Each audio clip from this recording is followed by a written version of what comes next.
Hello students, I am Meenakshi Dayani and I welcome you to my channel #Meenakshi Tutorials #। हमने अपने last class में किया था rules of debit and credit, ठीक। उसके बाद आज हम उसी के बेसिस पे कुछ अकाउंटिंग इक्वेशंस करते हैं। अकाउंटिंग इक्वेशंस इस चीज़ के ऊपर बेस्ड है कि एसेट्स जो होते हैं वो लायबिलिटीज प्लस कैपिटल के बराबर में होते हैं।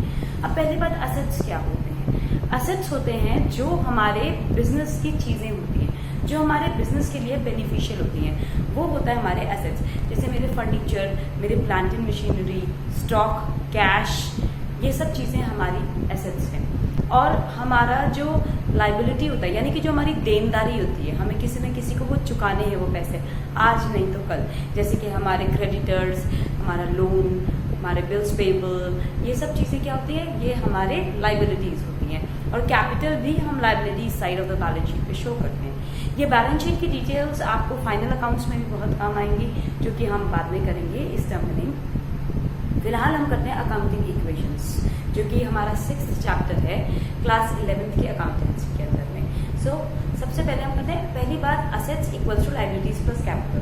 तो हमारा इसका फॉर्मेट क्या होता है? सबसे पहली बात हम यही करते हैं। फॉर्मेट में हम क्या करेंगे, ये अकाउंटिंग इक्वेशन जैसे ही होगा, हम पहले एक लाइन बना रहे हैं, इधर में ये मेरे एसेट्स, और यहाँ पे हम थोड़ा छोटी जगह पे लायबिलिटीज और कैपिटल डालेंगे।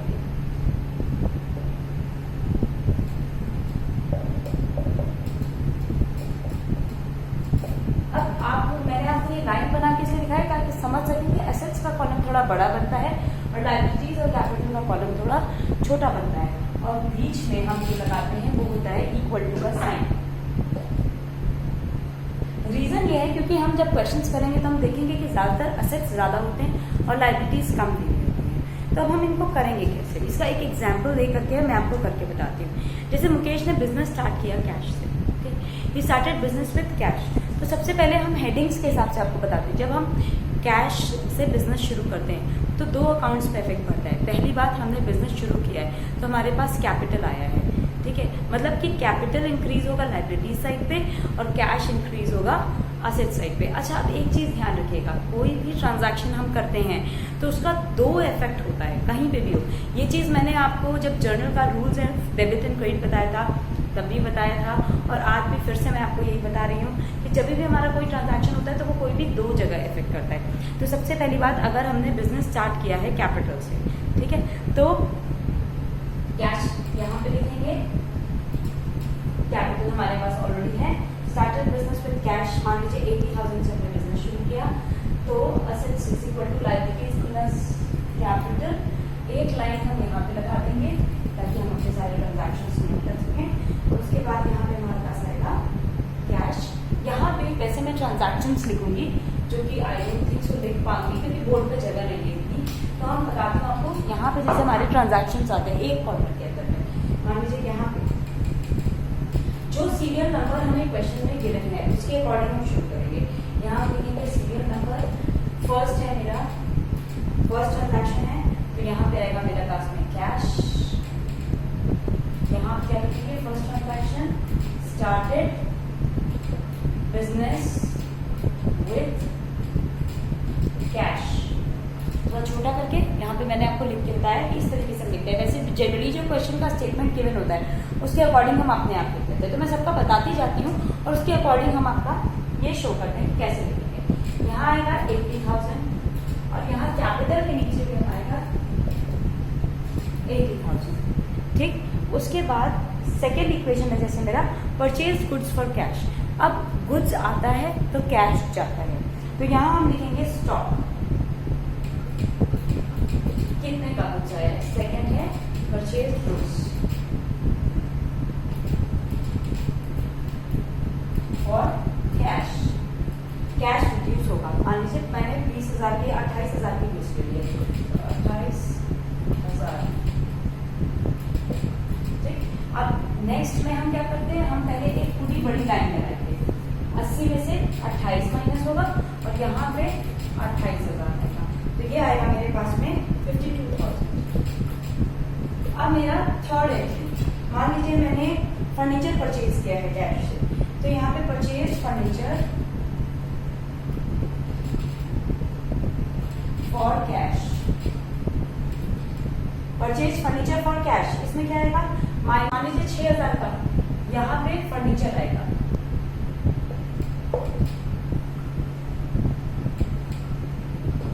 फर्नीचर आ गया कितने का मेरे पास में, फर्नीचर है मेरे पास में 6,000 का, तो कैश कम हो जाएगा 6,000 से और फर्नीचर इंक्रीज हो जाएगा 6,000 से।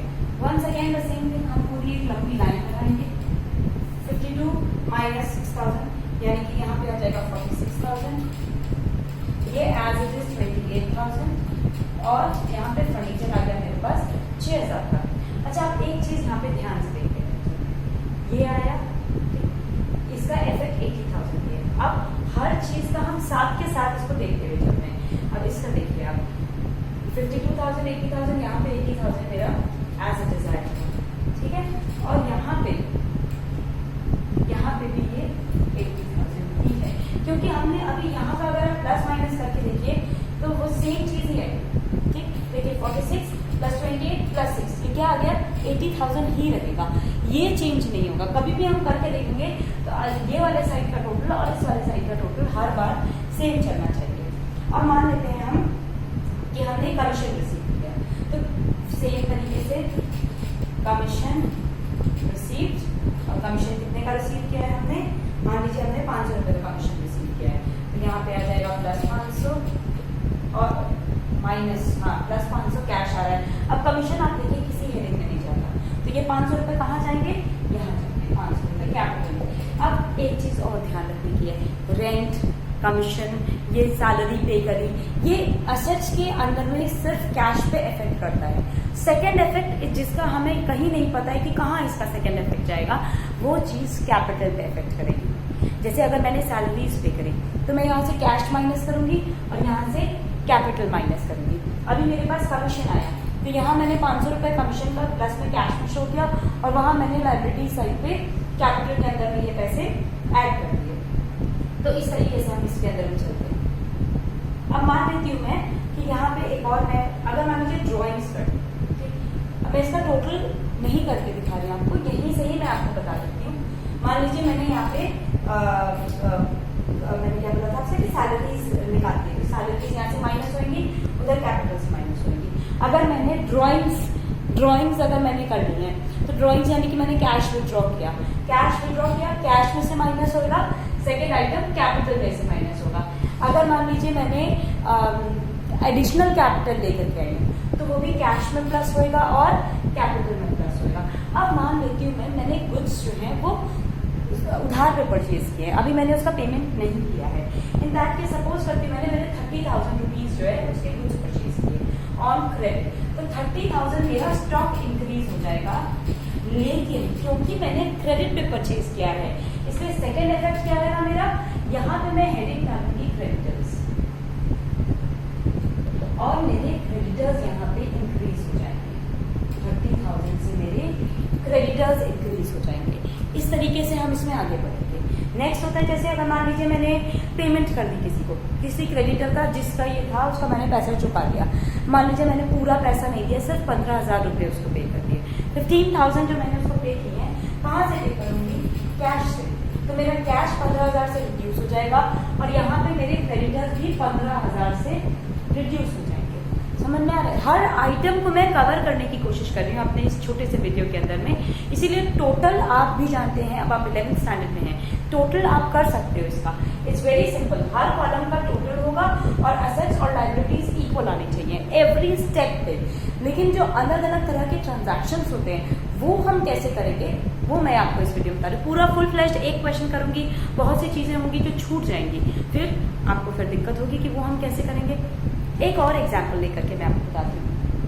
कई बार होता है हम जब गुड्स बेचते हैं तो हम प्रॉफिट पे बेच रहे हैं, मान लीजिए 30,000 के गुड्स मैंने बेचे हैं एंड 1/3% प्रॉफिट उसमें मैंने लिया, 30,000 के गुड्स बेचे।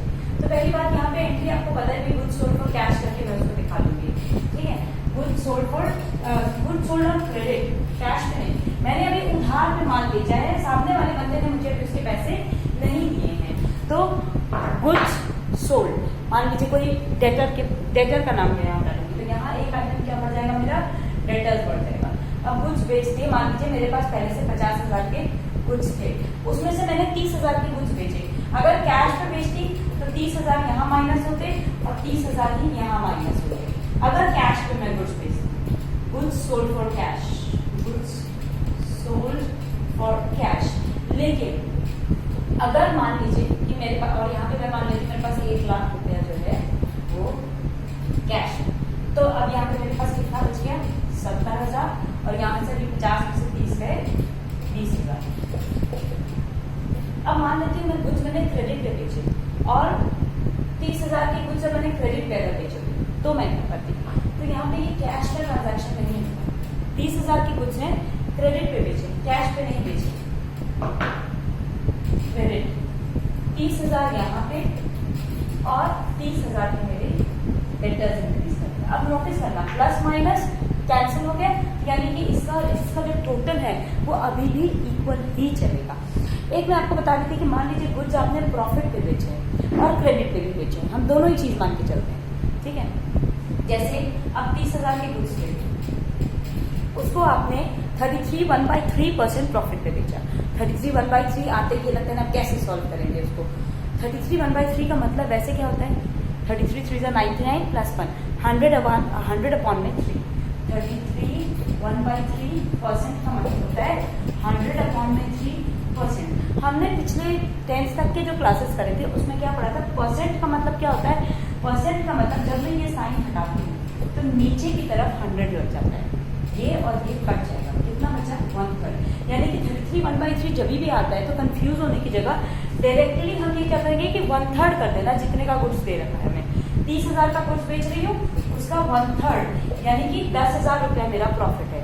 अब ये प्रॉफिट कहाँ जाता है, प्रॉफिट मेरा 10,000 का कैपिटल में ऐड हो जाएगा, 10,000 का। और मैं मान लेती हूँ कि अब भाई 30,000 का गुड्स था, 10,000 प्रॉफिट, टोटल 40,000 में ये बिका है। मैं मान लेती हूँ 40,000 में से सिर्फ 10,000 कैश मिले, बाकी का उधार। तो 10,000 जो मुझे कैश मिले वो मेरे यहाँ ऐड हो जाएंगे, और जो मेरे उधार पे हैं यानी कि 40,000 में से 10,000 मिल गए, 30,000 अभी भी उधार है, सामने वाले बंदे ने मुझे अभी तक इसका पेमेंट नहीं किया है। तो इन दैट केस वो यहाँ पे डेटर्स में 30,000 रुपीज आ जाएंगे।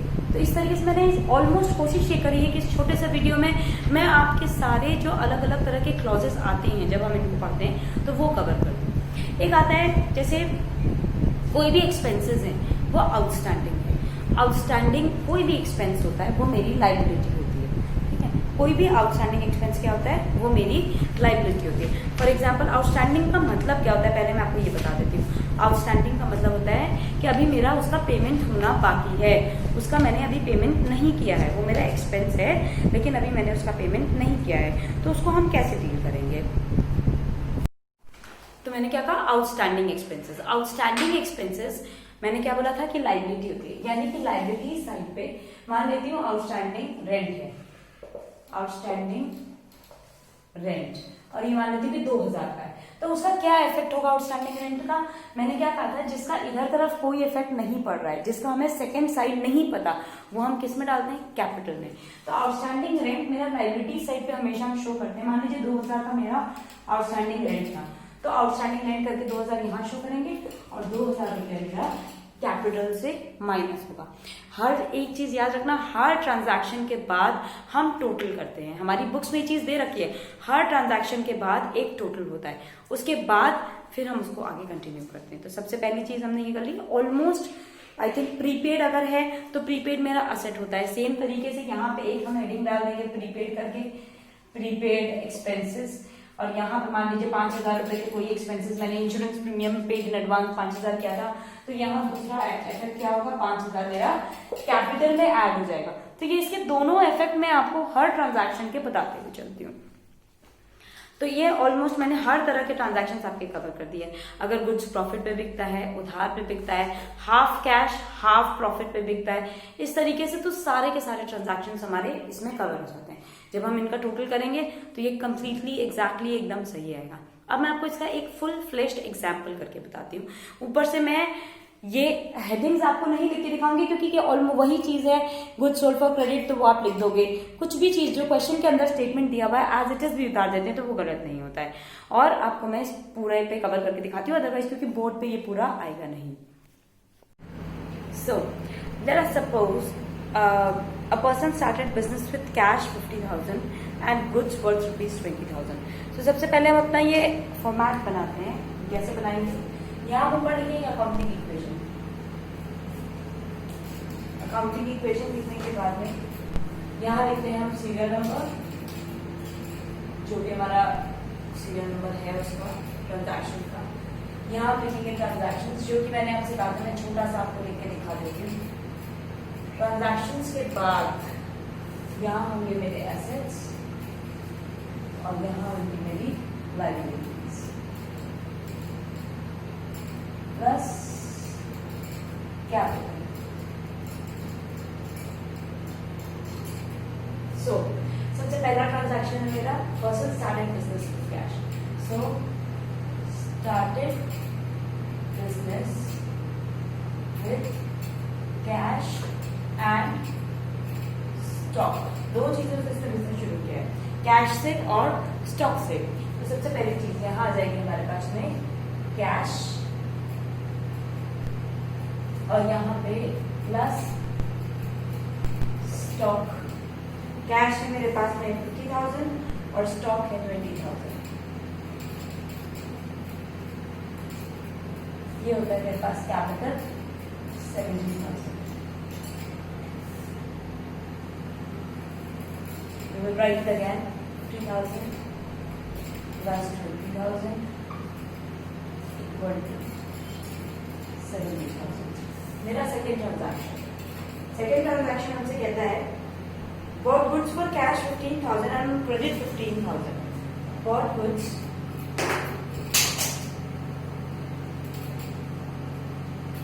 for cash and credit। Cash अगर हमने 15,000 का कुछ खरीदा है तो 15,000 यहाँ से माइनस होएगा और स्टॉक में 15,000 ऐड होना चाहिए। लेकिन साथ में इसने कहा कि इसने क्रेडिट पे भी गुड्स खरीदा है। कितने का खरीदा है? 10,000 का। तो टोटल में यहाँ लिखूंगी 25,000 और जो गुड्स क्रेडिट पे खरीदे उनके लिए यहाँ हेडिंग लग जाएगी क्रेडिटर्स और क्रेडिटर्स में यहाँ आ जाएंगे मेरे 10,000 क्योंकि 10,000 के मेरे क्रेडिटर्स हैं। ना हो गया ये हो जाएंगे 25,000 प्लस 45,000। नोटिस करेंगे ये कितना है 80,000। यहाँ देखिए 10,000 प्लस 70,000, ये भी 80,000 होता है। That is at any point of time assets हमेशा लायबिलिटीज के बराबर चलेंगे। Next our third entry is goods costing 24,000 sold at a profit of 33 1/3%। अभी मैंने बताया था कैसे निकालेंगे 33 1/3%, तो मैं आपको इसमें अप्लाई करके बताऊंगी। तो sold goods worth rupees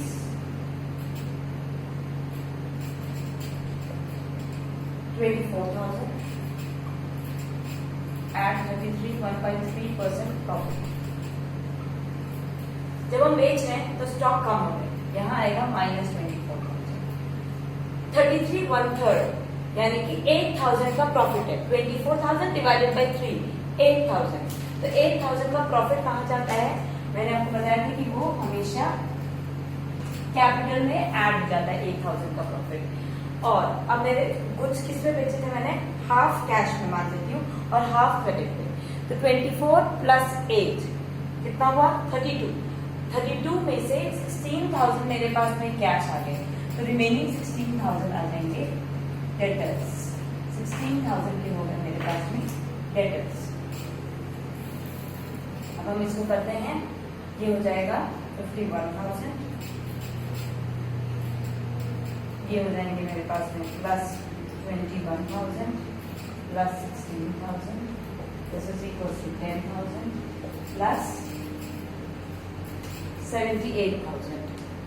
next हम फोर्थ एंट्री मान लेते हैं कि हमने फर्नीचर परचेज किया ऑफिस यूज के लिए 6,000 का और हाउस होल्ड के लिए 4,000 का।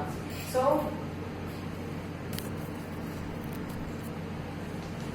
फर्नीचर परचेज जितना मेरा ऑफिस यूज का परचेज हुआ है यानी कि 6,000 उसको मैं यहाँ कंसिडर करती हूँ। यहाँ पे फर्नीचर करके हेडिंग डाल दूंगी और यहाँ सिर्फ 6,000 ऐड करूंगी जो मेरा ऑफिस यूज का फर्नीचर है, ठीक है। और जो मेरा हाउस होल्ड यूज के लिए वो मेरी ड्राइंग्स होती हैं तो उनको मैं किधर डालूंगी, उनको मैं कैपिटल से माइनस करूंगी, ठीक। और टोटल कैश मेरे पास से कितना गया 10,000, तो कैश को मैं 10,000 से रिड्यूस कर दूंगी। अब मैं अपना टोटल करके देखूंगी तो मेरे एसेट साइड और लायबिलिटी साइड इक्वल है। ये हो गए 41,000 21,000 के 16,000 के मेरे डेटर्स हैं, 6,000 का मेरा फर्नीचर, 10,000 के क्रेडिटर्स और 74,000 का कैपिटल। अब मैं अगर यहाँ देखूंगी तो 74 प्लस 10 84, 41, 21, 16 और 6 ये भी मेरा 84,000 आता है। तो इस तरीके से हम अपने अकाउंटिंग इक्वेशंस के क्वेश्चन करते हैं। मैंने आपको पूरा फॉर्मेट से बताया, maybe this is not clear to you that well क्योंकि इतना बड़ा क्वेश्चन था तो उसमें हम ऐसे नहीं कर सकते, इसको फैला के पूरा लिख दिए।